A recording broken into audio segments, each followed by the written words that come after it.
Kid Rock rallies Trump supporters at RNC as rocker leans into politics. The American Bad A singer has been friends with Trump for years. Kid Rock has been on the music scene for decades, rising to fame with the release of his 1998 album Devil Without a Cause. Although he was originally known for his memorable stage persona, over the years the singer has become more and more outspoken about his political views. He's been vocal about his support for former President Trump in all of his presidential runs.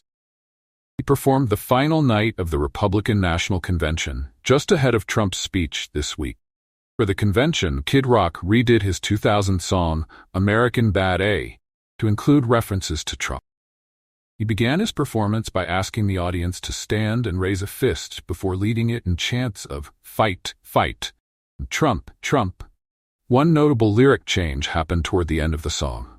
Instead of singing the original line of "Smell the aroma, check my hits, I know it stinks in here 'cause I'm the," he sang, "I know it stinks in here 'cause Trump's the," censoring himself on the last word.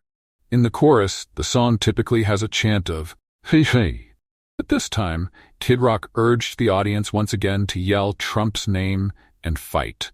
He finished his performance by saying, "Ladies and gentlemen, get ready for the most patriotic American bada on earth, President Donald J. Trump." Kid Rock then introduced UFC CEO and President Dana White, who spoke immediately before Trump gave his speech. During his own speech, Trump spoke about Kid Rock, saying the rapper had called him and asked him if he could be involved with the convention. "He became a friend of mine over the last 10 years, and he's amazing," Trump said. "Everyone loves him. I didn't even know how big he was." He said Kid Rock pulls in crowds of 35,000 to 40,000 regularly and remarked, "I think he's making so much money he doesn't know what the hell to do with it." This week, Kid Rock did find use for his money.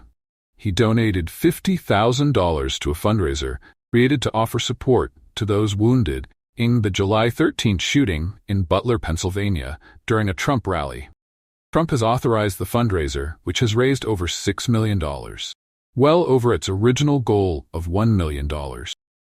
It was created by Meredith O'Rourke, Trump's national finance director and senior advisor. Earlier this year, Kid Rock discussed his turn toward politics in an interview with Rolling Stone. "I'm not going to get it right every time," he admitted, "but I know my heart's right. I want the best for this country."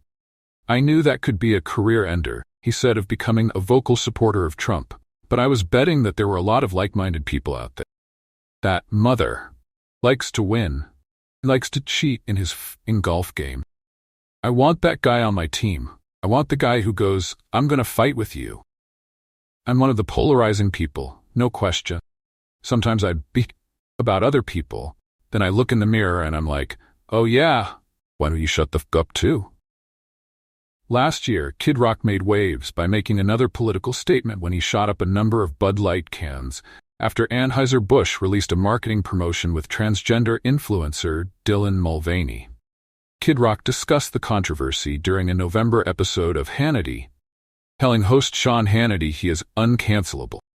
"I've always tried to live that there's no dollar amount on God's green earth that would get me to not be able to be who I am," said.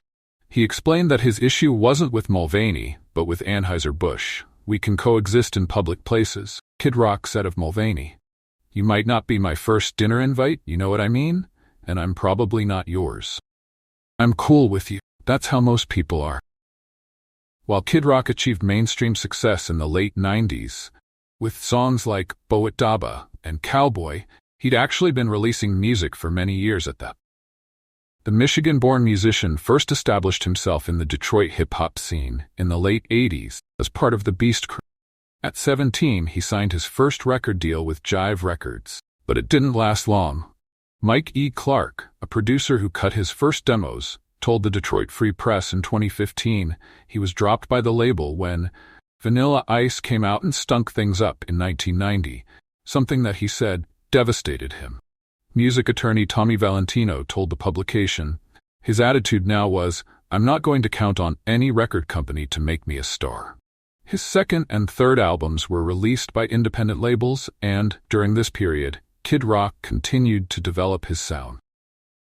Many of those who worked with him then, as well as contemporaries like Uncle Cracker, said he was motivated by fame. He loved when we went somewhere to eat and somebody recognized him. Drummer Bob Ebeling remembered. He had this whole reward system in his head that didn't exist in other people's heads. When people recognize you and want a piece of you, it was the equivalent of being wealthy. He just ate it up. We were at a restaurant in Royal Oak, a bunch of us hanging out, and he said, "Man, my next record, I've come up with this thing." Al Sutton, co-founder and engineer of White Room Studios, recalled at one point, "I'm going to do a redneck, kicking rock and roll rap band." Everybody was laughing. So that's it, eh?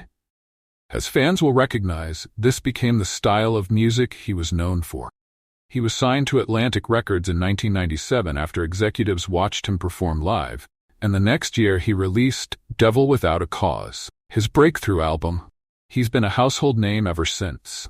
In September, the musician shared the Detroit Free Press article on X, formerly Twitter, saying that he had read it but he'd really never taken the time to reflect how hard I worked, how blessed I am, and how so many great friends and people were so instrumental in my career. Sitting on the lake this morning in northern Michigan, rereading it brought a tear to my eye. A happy tear of reflection and gratefulness. Here's to hard work and all of my hardworking friends, fans, and family.